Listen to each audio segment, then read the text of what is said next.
Grace and peace, this is Bishop Wilsin. Welcome to Wilsin Leadership. It's been a minute, but I'm back at it again.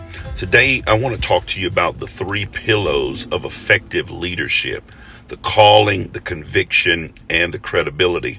So leadership extends way beyond management. A lot of people get stuck in management, but leadership is a profound responsibility that demands a foundational structure that's built on core principles.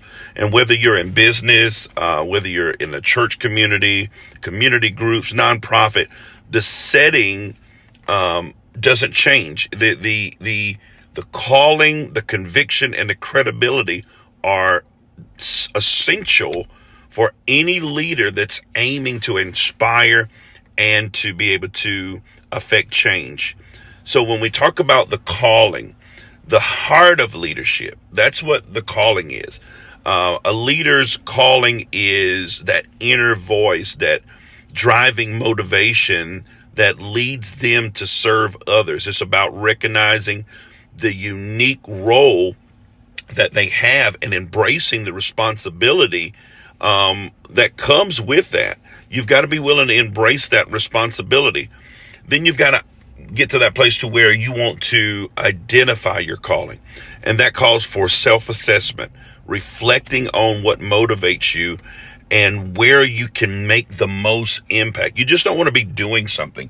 You want to be able to make the most impact with what you're doing. You got it. Then if you want to make impact, you've got to get feedback from your peers. You've got to be willing to listen to people. You've got to have mentors to understand how others see your strengths and the weaknesses that they may see.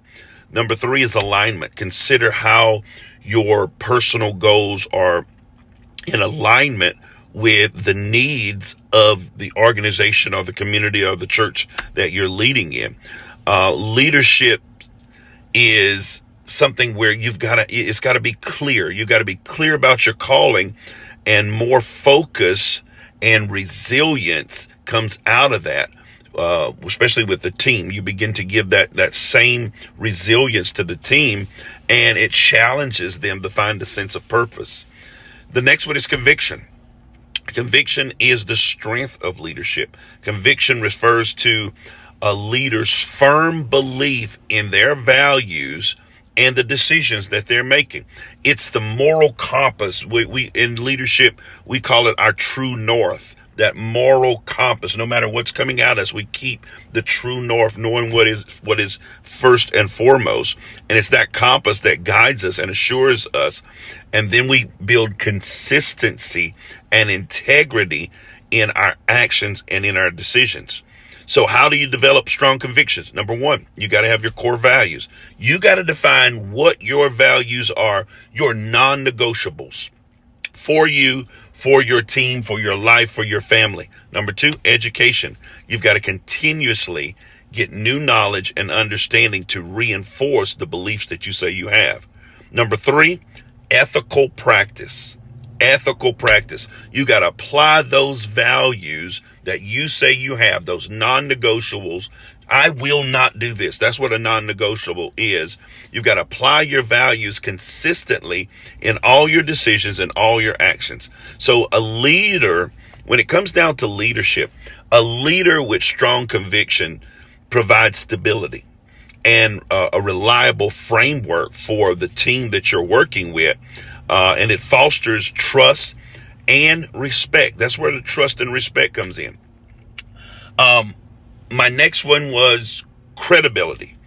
And credibility is the trustworthiness of leadership. Credibility is earned through being consistent, through being transparent, through being reliable in your leadership. And it ensures and gives that assurance to your team members, not only that follow you, but they also respect you. They trust your guidance. They're willing to follow you. How do you build credibility? Number 1, you've got to be reliable. You've got to be reliable. Listen, we don't know as leaders how much it kills our credibility with other leaders just when we're late.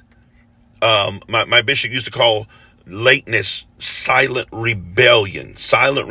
We're on time for everything else. We've got to be on time for those things that we're passionate about. So you've got to be reliable. You've got to be dependable. You got to follow through with your promises. You got to show up when you need it. And not only show up, but show up in the light that you want to be seen in. It doesn't matter if you're having a bad day. Show up correctly.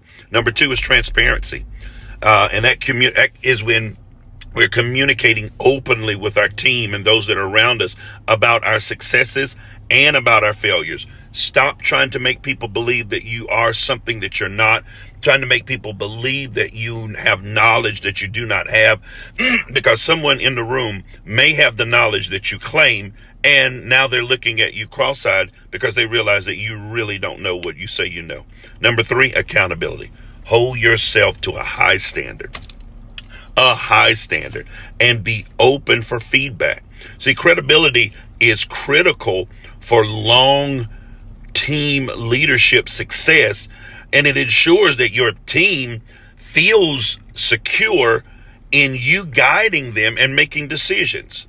So in conclusion, to be an effective leader, nurture your calling, strengthen your conviction, and strive for credibility. These 3 pillars, they're going to help you build a leadership style that is not only effective, but it is also respected and inspiring. People are going to be inspired.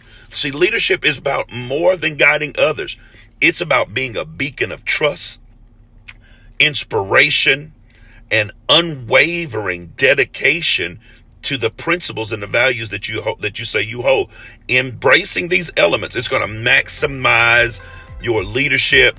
It's going to move you towards a shared goals, shared success. I just believe that that's going to be something that if we would take these principles, it will really be a blessing to you. Listen, this has been Wilsin Leadership. I ask that you do share, like, subscribe. Remember, God's the greatest power. You're not defeated. God bless.